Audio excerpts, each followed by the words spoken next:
xa và lời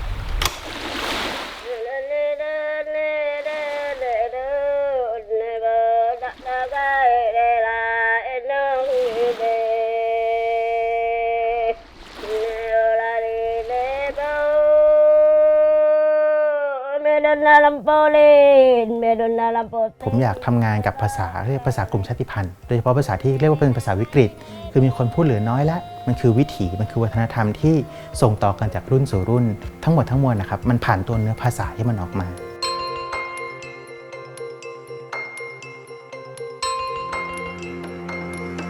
ครับชื่อสราวุฒิไกรเสมนะครับเป็นอาจารย์ประจำหลักสูตรศิลปศาสตร์มหาบัณฑิตและปรัชญาดุษฎีบัณฑิตสาขาวิชาภาษาศาสตร์ครับผมเลยไปชอบสอนในวิชาที่เกี่ยวกับเรื่องของสัทธศาสตร์และก็สัทธวิทยา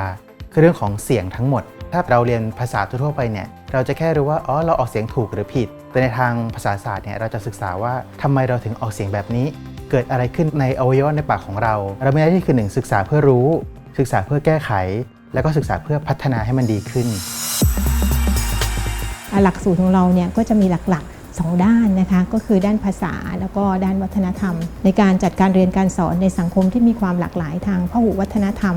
เพราะฉะนั้นเนี่ยเราเคารพในเรื่องของความหลากหลายทางวัฒนธรรมเรามีศูนย์ฟื้นฟูภาษาและวัฒนธรรมในภาวะวิกฤตซึ่งเราเป็นแห่งแรกจริงๆในประเทศไทยแล้วก็ในภูมิภาคอาเซียนเรายังทำให้ภาษาต่างๆเหล่านั้นนะคะได้รับรองเป็นมรดกทางวัฒนธรรมของชาติด้วยนะคะ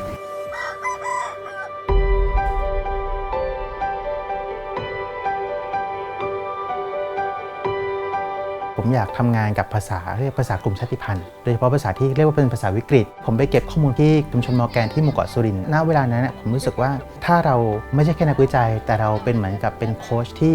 ทำให้ชุมชนสร้างชุมชนสามารถเป็นนักวิจัยด้วยตัวเองได้สามารถเก็บข้อมูลภาษาตัวเองได้สามารถเก็บข้อมูลเรื่องเล่านิทานต่างๆหรือแม้แต่บทเพลงที่กำลังจะสูญหายไป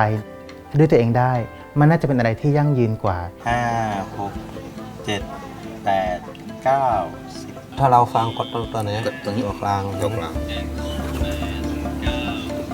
เราก็จะเริ่มจากการฝึกชาวบ้านให้รู้จักทิศทางของเสียงการถ่ายรูปแล้วก็เลือกเฉพาะสิ่งที่มันสำคัญเราลองไปเดินสำรวจชุมชนกันดีกว่าว่าตอนนี้มีคนร้องเพลงเหลือกี่คน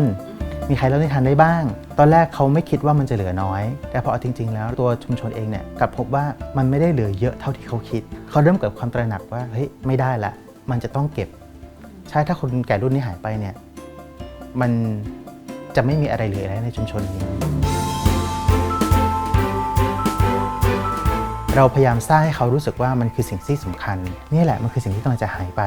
ผลก็คือผมไม่ต้องทำอะไรเลยครับตัวชาวบ้านเนี่ยเป็นคนนัดปราชญ์ชาวบ้านต่างๆคนที่ร้องเพลงได้เขานัดเองนัดเวลาทำทุกอย่างนี่คือสิ่งที่เขาจัดการเขาก็รู้สึกอยากจะทำงานอยากจะมานั่งถอดนั่งแปล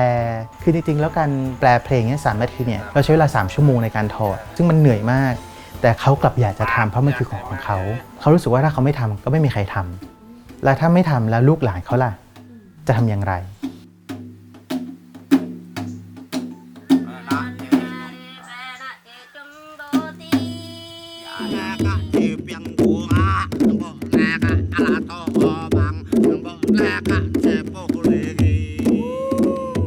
ผมรู้สึกดีรู้สึกภูมิใจผมว่าดีให้เขาเก็บเอาไว้ไงจากวันนึงให้เด็กเวลาเขาศึกษาอะไรแบบนี้ภาษาของเราก็ยังมีอยู่เราได้รับความสุขทางใจเนาะมันมากกว่าคำว่าความสุขอะเรามีความสุขที่เห็นความตระหนักของเขาเรามีความสุขที่เขามาลากเราออกจากบ้านแล้วไปเก็บข้อมูลถ้าเราเป็นนักวิจัยคนเดียวเนี่ยเราคงไม่ได้เห็นภาพแบบนี้แต่นี่เนื่องจากเราทำงานเป็นทีมมันไม่ใช่แค่ตัวเนื้อภาษาที่เราได้เนาะมันไม่ใช่แค่ตัวจำนวนนิทานเพลงหรือเรื่องราวที่เราได้แต่มันคือสิ่งที่ตระหนักว่านี่แหละคือสิ่งสำคัญของเขาถ้าเขาไม่เก็บมันจะหายไป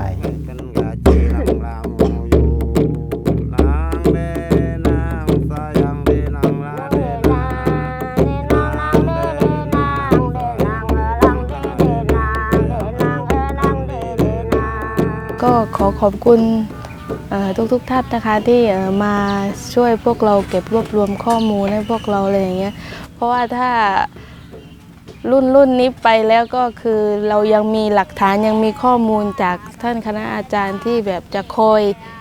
เผื่อเคนจะได้เอาไปใช้ช่วยสอนเด็กเพื่อบอกเด็กอะไรอย่างนี้ได้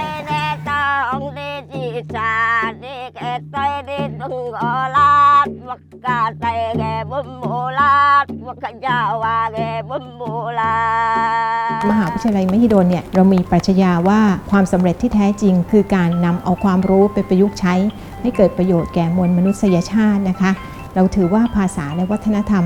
เป็นหัวใจสำคัญของการพัฒนาที่ยั่งยืนจากแนวคิดของพระบาทสมเด็จพระเจ้าอยู่หัวรัชกาลที่ 9 ก็มีปรัชญาบอกว่าการเข้าใจเข้าถึงแล้วก็การพัฒนาซึ่งเราเชื่อว่าภาษาและวัฒนธรรมเนี่ยเป็นซอฟต์พาวเวอร์ที่จะทำให้เราเข้าใจคนที่หลากหลายและต่างวัฒนธรรมภาษาจะทำให้เราเข้าถึงนะคะแล้วเราถึงจะพัฒนาหรือว่าแก้ปัญหาสังคมได้และมันจะเป็นการแก้ปัญหาที่ยั่งยืนนะคะ